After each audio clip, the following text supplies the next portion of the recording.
بسم اللہ الرحمن الرحیم۔ آج سبق یہاں سے ہے واللفظیۃ ان یکون المضاف صفۃ مضافۃ الی معمولها۔ یہاں سے مصنف رحمۃ اللہ علیہ اضافت کی دوسری قسم یعنی اضافت لفظی کو بیان فرما رہے، اور اضافت لفظی کی نے تعریف کی ہے ان یکون المضاف صفۃ مضافۃ الی معمولها، کہ مضاف صیغہ صفت ہو اور اپنے معمول کی طرف مضاف۔ اضافت لفظی میں صیغہ صفت مضاف ہوتا ہے اپنے معمول کی طرف، جیسے ضارب زیدن، ضارب صیغہ صفت اس میں فاعل ہے اور مضاف ہے زیدن کی طرف۔ زیدن لفظاً مجرور ہے کیونکہ یہ ضارب کا مضافل ہے، اور محلاً یہ منصوب ہے اس لیے کہ یہ ضارب کا مفعول ہے، زید کو مارنے والا۔ اسی طرح آگے حسن الوجہ، یہ حسن صیغہ صفت اس میں صفت مشبہ ہے اور یہ اپنے الوجہ معمول کی طرف مضاف ہے، اور یہاں حسن فعل ہے تو الوجہ یہ حسنوں کا فاعل ہے، اصل میں لفظاً مجرور ہے اور محلاً مرفوع ہے فاعل ہونے کی وجہ سے۔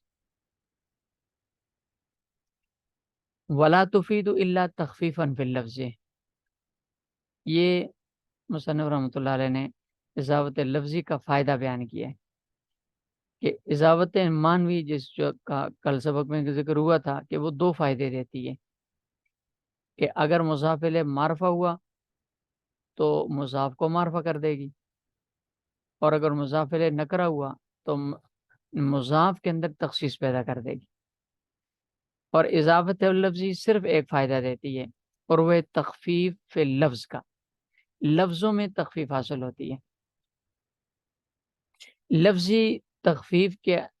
کبھی تو صرف مضاف میں ہوتی ہے کہ تنوین حذف ہو جاتی ہے، جیسے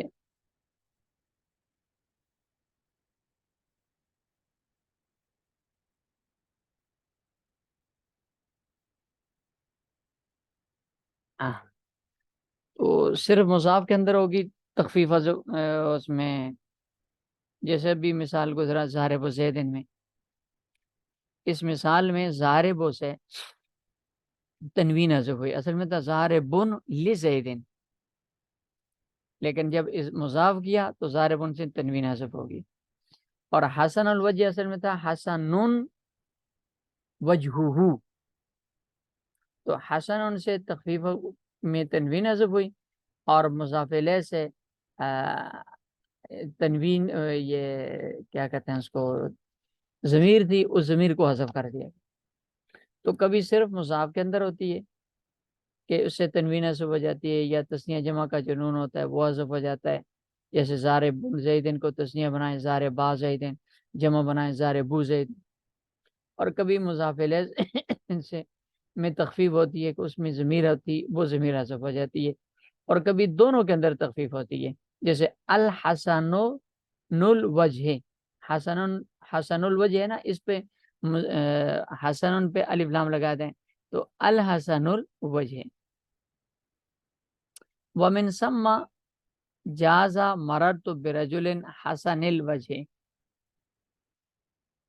مصنف رحمۃ اللہ علیہ فرماتے ہیں کہ اضافت لفظی میں چونکہ تخفیف کا فائدہ حاصل ہوتا ہے، تعریف اور تخصیص کا فائدہ تو نہیں دیتی،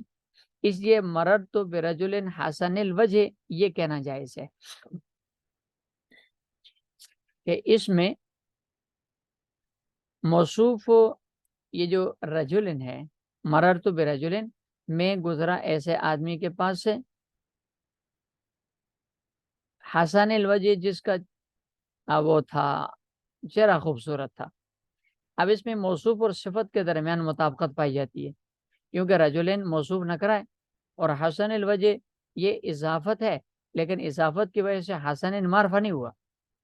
اس لیے نہیں ہوا کہ یہ اضافت لفظی ہے، اور اضافت لفظی معرفہ تعریف کا یا تخصیص کا فائدہ نہیں دیتی بلکہ صرف تخفیف لفظی کا فائدہ دیتی ہے۔ تو حسن الوجہ اضافت کے باوجود یہ بھی نکرہ ہے اور موصوف بھی نکرہ، موصوف صفت میں مطابقت موجود ہے، اس لیے یہ عبارت درست ہے۔ لیکن مرر تو بزید حسن الوجہ یہ عبارت درست نہیں ہے، اس لیے کہ اس میں زید معرفہ ہے، عالمیت ہونے کی وجہ سے موصوف ہے، تو زید موصوف عالم ہونے کی وجہ سے معرفہ ہے، جبکہ اس کی صفت حسن الوجہ یہ نکرہ ہے، کیونکہ یہ اضافت لفظی ہے، اور اضافت لفظی سے تعریف کا فائدہ حاصل نہیں ہوتا، صرف تخفیف لفظی کا فائدہ حاصل ہوتا ہے۔ تو موصوف معرفہ اور صفت نکرہ، جبکہ موصوف صفت میں معرفہ اور نکرہ دونوں میں مطابقت ضروری ہے، موصوف معرفہ ہوا تو صفت کا معرفہ ہونا ضروری ہے، موصوف نکرہ ہو تو صفت کا نکرہ ہونا ضروری ہے، یہاں موصوف معرفہ اور صفت نکرہ رہتی ہے، اس لیے یہ عبارت جائز نہیں ہے۔ ومتنا ومن سما، اور اسی وجہ سے جازا، یہ سما نہیں ہے، سما ہے، ومن سما اسی وجہ سے جازا یہ جائز ہے، یہ عبارت مرر تو برجل حسن الوجہ، میں ایسے آدمی کے پاس سے گزرا جس کا چہرہ خوبصورت تھا۔ ومتنا اور ممنوع ہے یہ عبارت مرر تو بزید حسن الوجہ، میں زید کے پاس سے گزرا اس کا چہرہ خوبصورت تھا، یہ لفظی اعتبار سے یہ عبارت ٹھیک نہیں ہے۔ وجازا اظہار با زیدن، اظہار با زیدن یہ جائز ہے، اس لیے کہ اس میں زاربان تھا اصل میں، اور اضافت کی وجہ سے زاربان سے تسنیہ کا جو نون ہے وہ حذف ہو گیا، اور الزاربو زیدن یہ بھی جائز ہے، یہ کہ یہاں بھی اضافت کی وجہ سے جمع کا نون حذف ہوا ہے،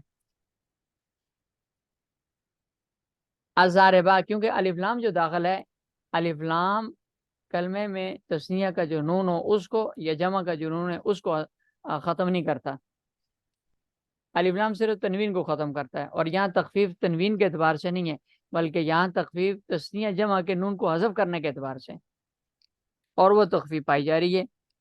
لہذا الزاربا زیدن اور الزاربو زیدن یہ جائز ہے۔ جبکہ ومتنا الزارب زیدن، الزارب زیدن یہ ممنوع ہے، یہ جائز نہیں ہے، خلاف للفراء، برخلاف امام فرا کے، یعنی امام فرا رحمۃ اللہ علیہ کے نزدیک الزارب زیدن جائز ہے، اور جواز کی وہ وجہ یہ بیان کرتے ہیں، کہتے ہیں کہ اصل میں زاربن لزیدن تھا، پہلے اس کو مضاف کیا زیدن کی طرف، اور اضافت کی وجہ سے تنوین حذف ہوئی، اور اس کے بعد پھر مضاف پر الف لام داخل کیا گیا ہے، یا اضافت الف لام داخل ہونے سے مقدم ہے، لہذا جو تنوین حذف ہوئی ہے وہ مقدم کی وجہ سے حذف ہوئی ہے، اور مقدم اضافت ہے، تو گویا اضافت کی وجہ سے تنوین حذف ہوئی ہے، اور اضافت نے لفظی نے تخفیف کا فائدہ دیا، لہذا یہ جائز، اس فائدہ دینے کے بعد الف لام کو داخل کیا گیا ہے، یہ امام فرا رحمۃ اللہ علیہ فرماتے ہیں، لیکن جمہور کے نزدیک الزارب زیدن یہ عبارت درست نہیں ہے، اس لیے کہ یہ اضافت لفظی ہے، اور اضافت لفظی کے لیے ضروری ہے کہ جب وہ مفرد میں ہو تو تنوین کے حذف ہونے کا فائدہ دے، تخفیف لفظی مضاف کے اندر ہو، یا تخفیف لفظی مضاف الیہ کے اندر ہو، یا دونوں کے اندر ہو، یا مضاف الیہ زیدن ہے تو یہ چونکہ عالمیت کی وجہ سے معرفہ ہے، اس میں تخفیف ہو ہی نہیں سکتی، کیونکہ مضاف الیہ میں تخفیف جو ہوتی ہے وہ ضمیر حذف ہونے کی ہوتی ہے، اور زیدن اس میں اسم ہونے کی وجہ سے اس میں ضمیر سے ہی نہیں ہے، عالم ہے، لازمان اس میں تخفیف آئے گی صرف صیغہ صفت میں، مضاف میں تخفیف آئے گی، اور مضاف میں تخفیف صیغہ مفرد میں جو ہوتی ہے وہ تنوین حذف ہونے کی صورت میں ہوتی ہے، اور یہاں جو تنوین ہے وہ الف لام کی وجہ سے حذف ہوئی ہے، اس لیے کہ الف لام کا اسم پر داخل ہونا اضافت سے پہلے ہوتا ہے، پہلے اسم پر الف لام داخل ہوتا ہے، اس لیے کہ الف لام یہ اس کا جز ہے، اسم کا لفظ کا جز ہوتا ہے، اور جز اضافت جو ہوتا ہے وہ بعد کی چیز ہے، خارجی چیز ہے، اور جز جو ہوتا ہے وہ خارجی چیز سے مقدم ہوتا ہے، لہذا الزارب پر الف لام پہلے لگا، اس الف لام نے تنوین کو حذف کر دیا، اب تنوین کا حذف ہوا الف لام ہونے کی وجہ سے، اس کے بعد جب اس کو زیدین کی طرف مضاف کیا تو اس اضافت نے کوئی فائدہ نہیں دیا، لہذا یہ اضافت ناجائز ہے۔